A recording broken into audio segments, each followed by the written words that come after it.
तुम्हा सर्वांना praise the Lord. परमेश्वराने तुम्हा सर्वांना आतापर्यंत आशीर्वादित ठेवलेला असेल आणि आशीर्वादाने भरले असेल असा माझा पूर्ण विश्वास आहे. ज्या आम्ही वचनातून बोलत असते देवबाप तुम्हाला त्या वचनाद्वारे देवबाप तुम्हाला खरोखर आशीर्वाद दिल्या वाचून राहणार नाही. आपण परमेश्वराचं सहाय्य घेऊया. आपण वचनामध्ये जाण्या अगोदर आपण परमेश्वराला धन्यवाद देऊया. आकाशवरती याच्या उत्पन्न करत्या जीवन प्रभू देवबापा तुझी उपकार स्तुती करते प्रभू. आज जे वचन तू माझ्यासाठी ठेवलेलं आहेस आणि आम्ही ऐकणाऱ्यांसाठी आम्हाला हे वचन तू आज दिलेलं आहेस ते आशीर्वादित कर देवा. माझ्या मुखातून निघणारा शब्द देवा तुझ्या गौरवासाठी निघू दे प्रभू. ऐकणाऱ्याचे सर्वांचे कान आणि अंतकरण देवबापा तुझ्यापाशी लागू दे आणि देवबापा प्रत्येकाला देवबापा तुझा आध्यात्मिक मान्य मिळवू दे असं तुझ्याकडे आग्रहाची प्रार्थना करते. संपूर्ण वेळ मी प्रभू तुझ्या हाती सोपून देत आहे. तारणारा प्रभू येशू ख्रिस्त याच्या नावाची प्रार्थना करते बाबा, आमेन. परमेश्वराची स्तुती करूया. परमेश्वराच्या नावाला धन्यवाद देऊया.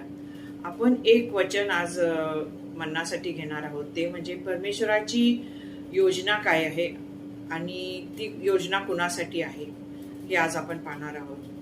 आणि योहान 10:10 मध्ये असं लिहिलेलं आहे की येशू पृथ्वीवर येण्याचा त्याचा एकमात्र उद्देश स्पष्टपणे सांगतो की चोर फक्त चोरी करण्यासाठी किंवा मारण्यासाठी किंवा नष्ट करण्यासाठी येतो नाही का. त्यांना जीवन मिळावे आणि ते पूर्ण वेळा मिळावे म्हणून मी आलो आहे. कोण आलेला आहे? मी येशू ख्रिस्त आला आहे. परमेश्वराची किंवा ही योजना होती की त्यांनी आपला एकुलता एक पुत्र ह्या योजनेसाठी पाठवावा. कशासाठी? त्यांना जीवन मिळावे म्हणजे आपल्याला जीवन मिळावे, सार्वकालिक जीवन मिळावे आणि ते पूर्ण व्हावे म्हणून तो आलेला आहे. पूर्ण करण्यासाठी. काय पूर्ण करण्यासाठी? तर आपल्याला सार्वकालिक जीवन देण्यासाठी. त्यांनी आपलं ह्या जगामध्ये आपलं जीवन दिलं.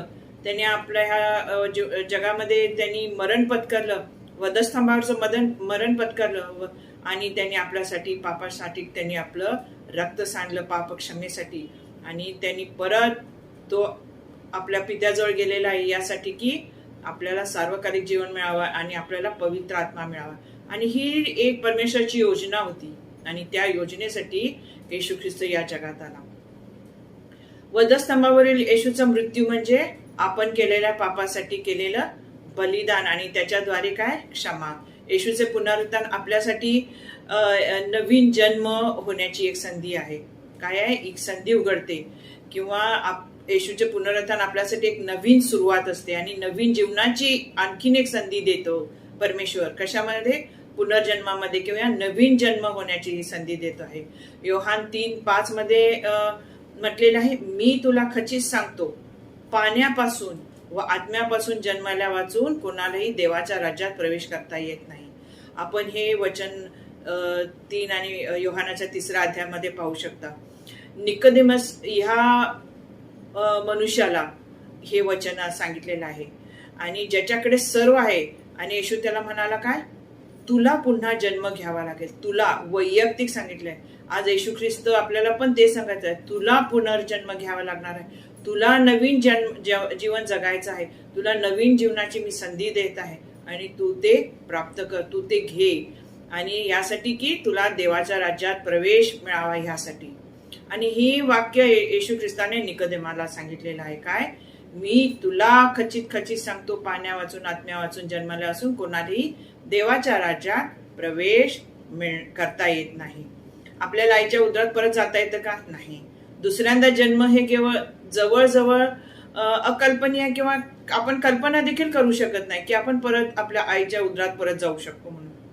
पण येशू ख्रिस्त हे आपली आध्यात्मिक बुद्धीप्रमाणे नाही तर आपण ह्या जगिक विचाराप्रमाणे आपण हा विचार करतो नाही का की आईच्या पोटी परत आपण जाऊ शकू का? नाही.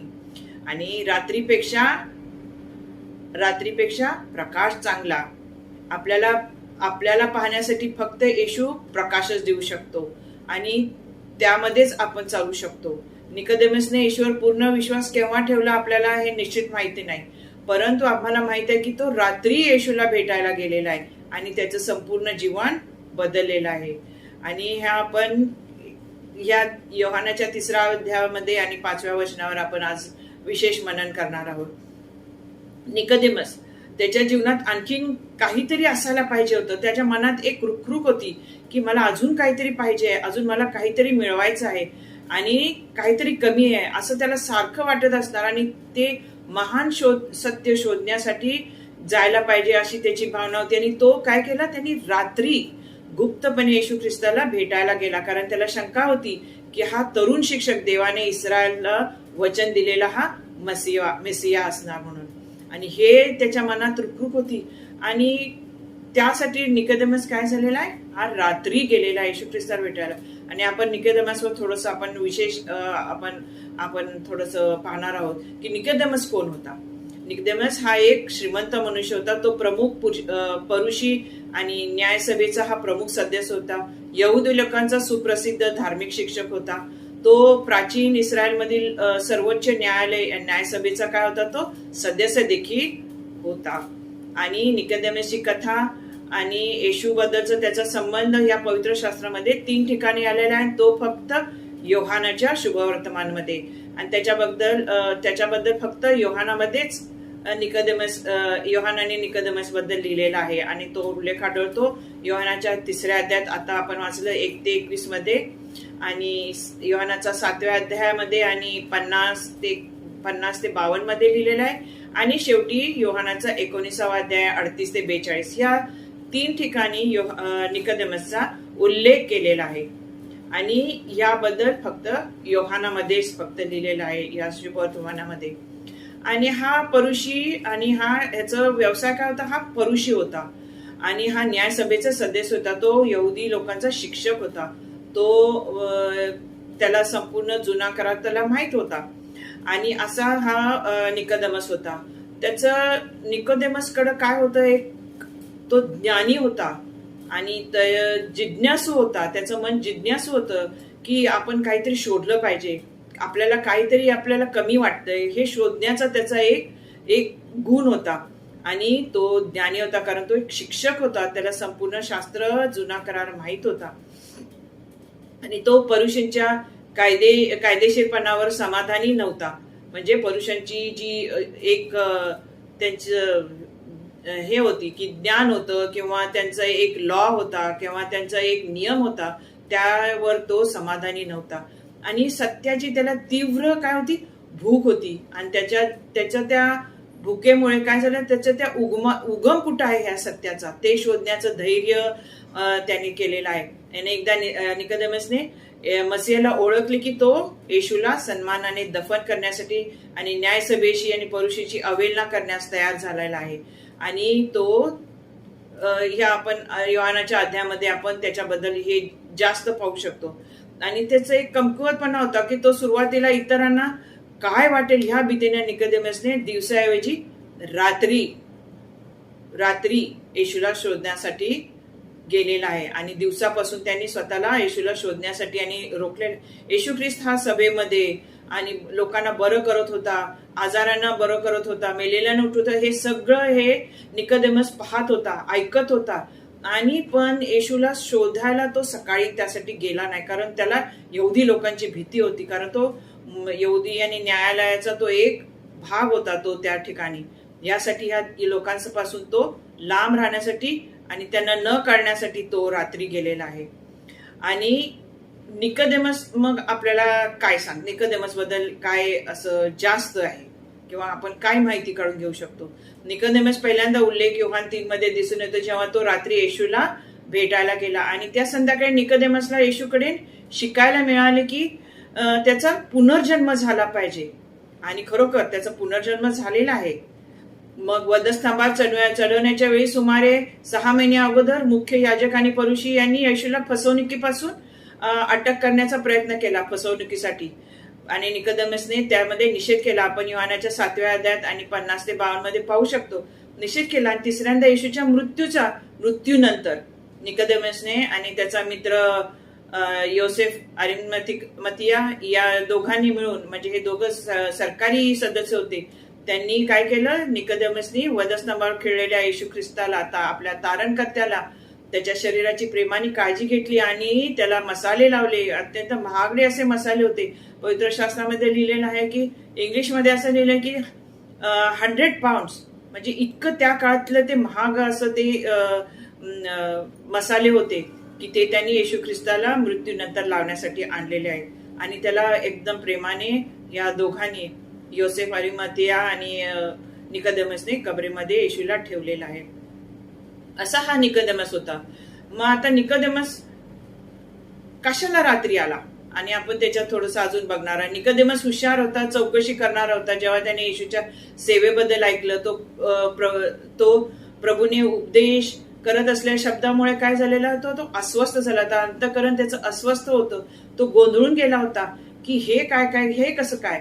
निकोदेमसला त्याच्या जीवनावर आणि परिस्थितीवर लागणारे काही सत्य स्पष्ट करण्याची गरज होती.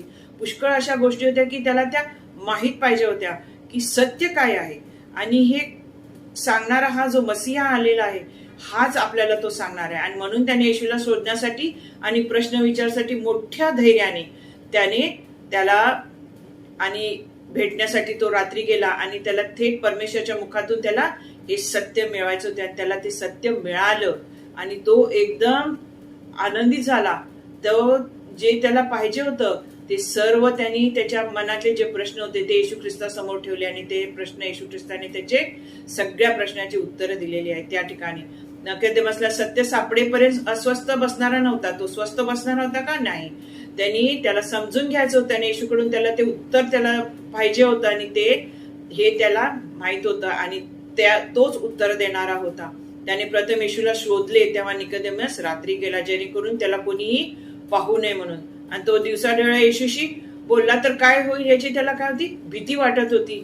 आणि लोक कदाचित त्याची तक्रार करू शकतील ना, मोठ्या हुद्द्यावर असणारे त्यावेळेचे परुषी लोकांकडं. तेव्हा निकोदेमसने येशू सापडला तेव्हा प्रभूने त्याची तीव्र गरज देखील ओळखली. येशू ख्रिस्ताने त्याची गरज ओळखली. येशूने निकोदेमसला वैयक्तिक आणि एकांतात सल्ला दिला. निकोदेमसने येशूचा अनुयायी झाल्यानंतर त्याचा तो शिष्य झाला. त्याचा तो एक यहुदी लोकांच्या लॉला न जुमानणारा असा तो त्याचा एक अनुयायी झाला आणि त्याचं जीवन कायमचं बदललं. त्याने पुन्हा कधीही येशूवरील विश्वास लपवला नाही. आपण पाहू शकतो तो उघडपणे योहानाच्या 7व्या अध्यायात 50 ते 52 मध्ये लिहिल्याप्रमाणे त्यांनी त्या लोकांशी वाद घातला जे न्यायालयामध्ये होते ते. आणि त्यावेळी आणि येशूच्या मृत्यूनंतर देखील त्याच्या क्रूसखांबावरून त्याचं शरीर काढून त्याला कबरेपर्यंत पोहोचण्यासाठी त्यांनी ते कार्य केलेलं आहे. त्यांनी उघडपणे कार्य केलेलं आहे आणि येशू ख्रिस्ताचा तो शिष्य झालेला आहे. येशू हा सर्व सत्याचा उगम आहे आणि त्याच्यामध्ये नवजीवन आहे.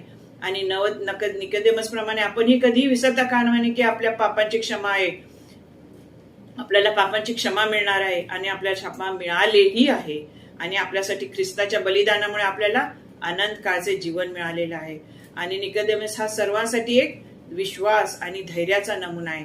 होय, तो एक धैर्याचा एक नमुना आपल्यासमोर एक ठेवलेला आहे, एक उदाहरण ठेवलेलं आहे की हा उघडपणे त्यांनी कसा आपला विश्वास प्रगट केलेला आहे. येशूने म्हटलंय की मी तुम्हाला खरे सांगतो, जोपर्यंत नव्याने जन्म होत नाही तोपर्यंत कोणीही देवाचे राज्य पाहू शकत नाही. योहान 3:3 आणि 4 मध्ये लिहिलंय, कोणी म्हातारा झाल्यावर कसा जन्म घेईल. निकोदेमसने विचारले. आणि नक्कीच दुसऱ्यांदा त्याच्या आईच्या उदरात जन्माला येऊ शकत नाही. होय, मध्यरात्री येशूला भेटायला निघालेल्या माणसांमध्ये किती धारस आणि फरक पडला नाही का.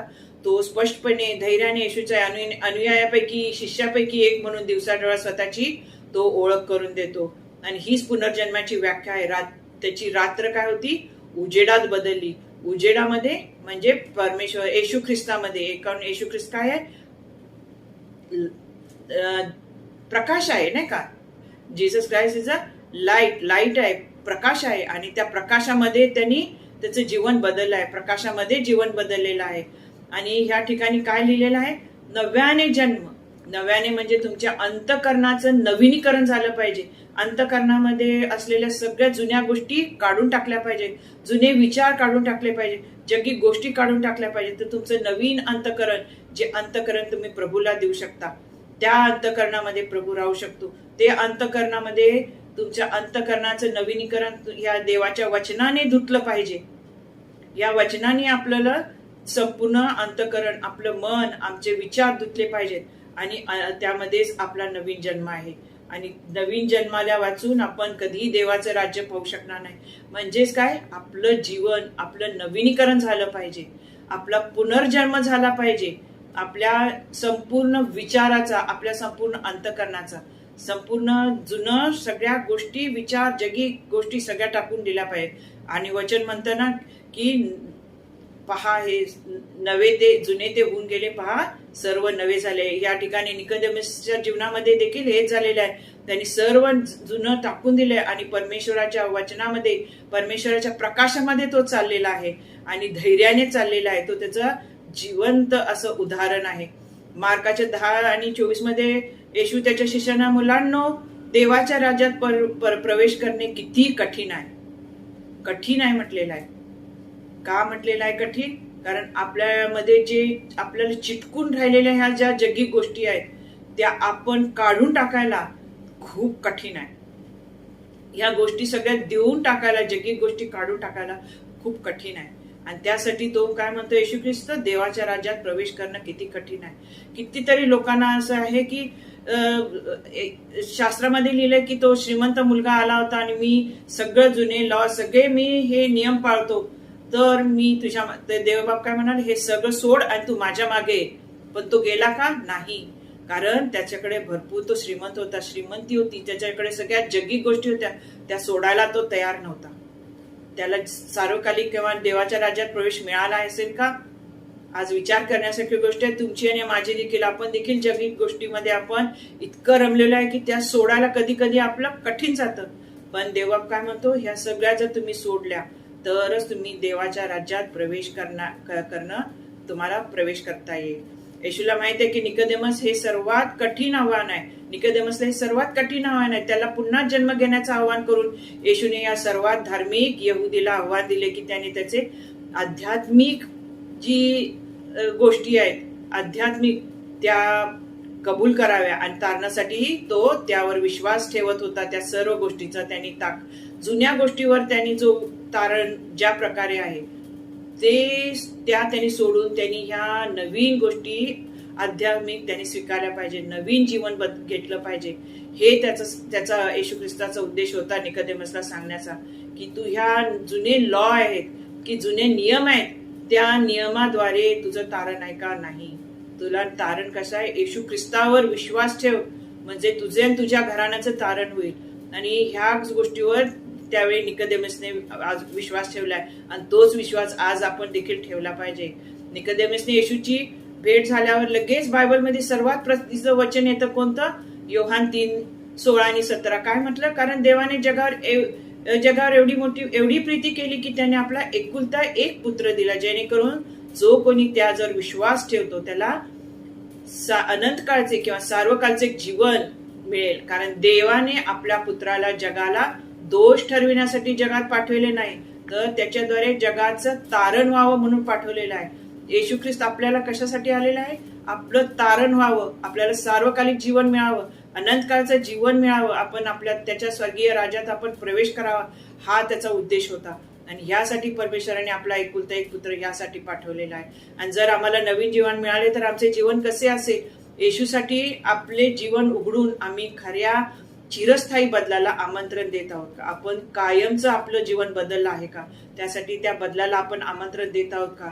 आम्हाला केवळ चांगले लोकच बनवत नाही, तर इतरांना बदलण्याची समान शक्ती शोधण्यासाठी मदत करण्याची क्षमता देखील देतं. होय, आपल्याला आपलं जीवन जसं बदलतं तसं इतरांचं जीवन बदलण्यासाठी देव काय करतो? आपल्याला मदत करतो आणि ती क्षमता देखील देतो. त्याप्रमाणे त्यांना पापापासून वाचवण्यासाठी मदत देखील करू शकतो. परमेश्वराच्या वचनाने शुद्धीकरण, पश्चाताप करून पापापासून मुक्तता आणि आत्म्याद्वारे नवीन जीवन आणि सार्वकालिक जीवन हे आपल्याला आहे. होय, कोणामध्ये आहे? येशू ख्रिस्तामध्ये आहे. संपूर्ण पृथ्वीवरील लोक येशूला वेगवेगळ्या आणि अनपेक्षित मार्गाने भेटतात हे आपण पाहतो, नाही का? येशूला सुरुवातीच्या येशू ख्रिस्ताच्या काळात देखील वेगवेगळे लोक त्याला वेगवेगळ्या ठिकाणी भेटले. कोणी रात्री भेटले, कोणी दिवसा भेटले, कोणी तळ्याकाठी भेटले, कोणी जेवायला बसल्यावर येशू ख्रिस्ताला भेटायला आले, कोणी वेगवेगळ्या ठिकाणी वेगवेगळ्या प्रकारचे लोक येशू ख्रिस्ताला भेटायला आलेले आहेत आणि येशू खरोखर अक्षरशः सर्व काही बदलतो. त्याच्या काळामध्ये लोकांचं त्यांनी जीवन बदललेलं आहे. आपण पाहू शकतो की निकोदेमसचं जीवन बदललं.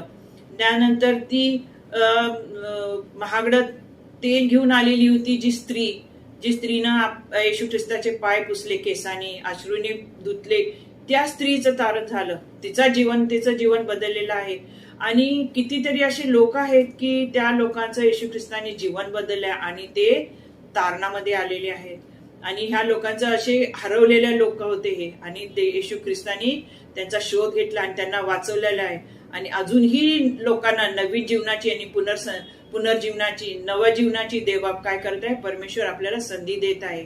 येशूला भेटल्यावर सर्व काही बदलतं असं म्हणण्यात अतिशयोक्ती नाही. परंतु जेव्हा कोणी प्रभूकडे वळतो तेव्हा तो पडदा काढून टाकतो. आणि आता प्रभू हा आत्मा आहे. जेव्हा जिथं प्रभूचा आत्मा आहे तिथं स्वातंत्र्य आहे ना. आपण सर्व जे अनावरण चेहऱ्याने प्रभूच्या गौरवाचे चिंतन करतात आणि त्याचे रूपांतर सतत वाढत जाणाऱ्या गौरवाने त्याच्या प्रतिमेत होत आहे.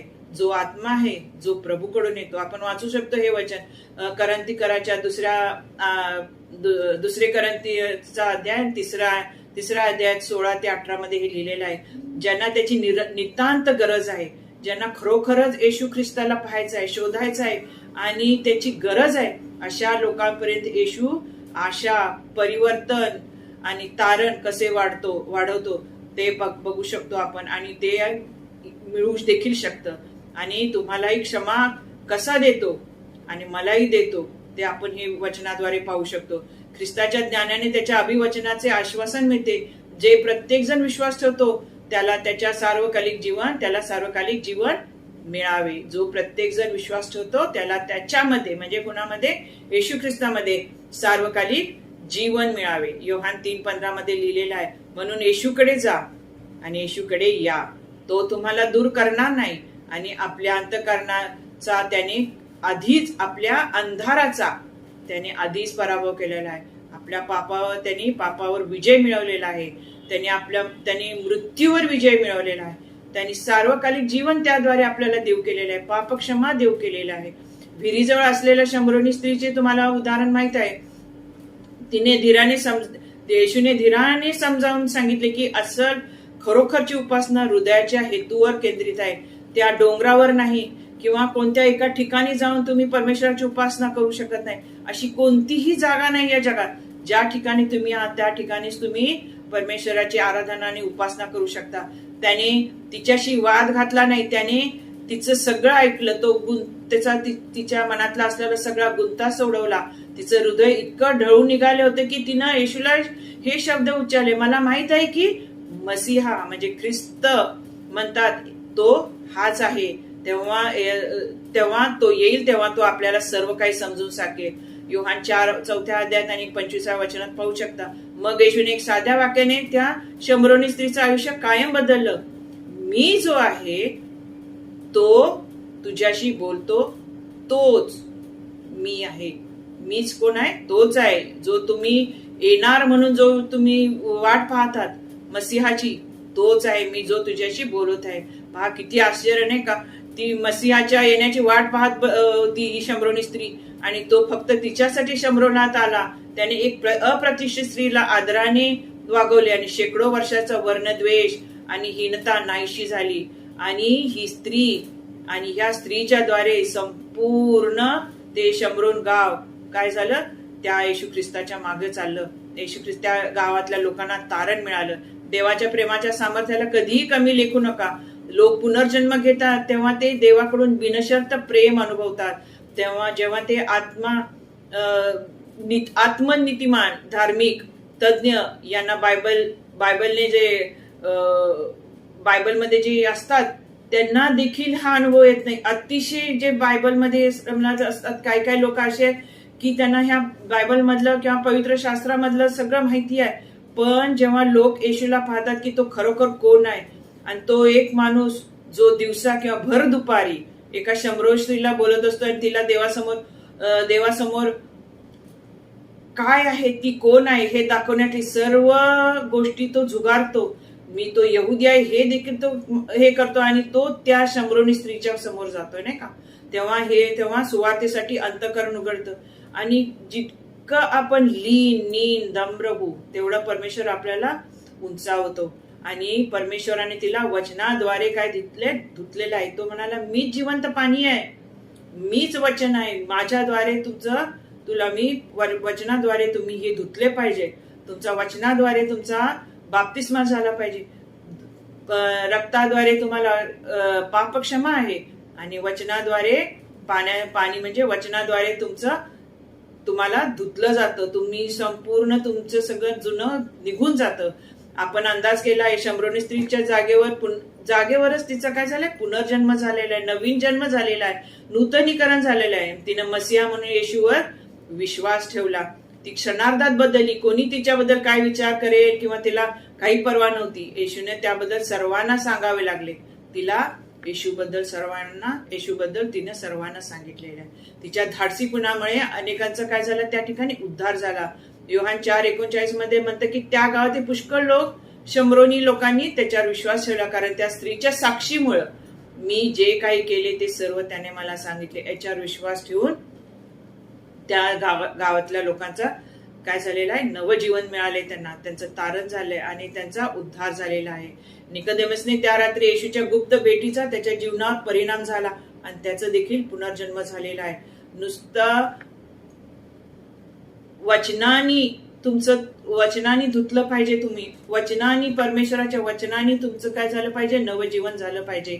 जोपर्यंत आपला आध्यात्मिक पुनर्जन्म होत नाही, म्हणजेच आपल्या जीवनाचे नूतनीकरण होत नाही, तोपर्यंत आपण देवाच्या राज्याचा भाग होऊ शकत नाही.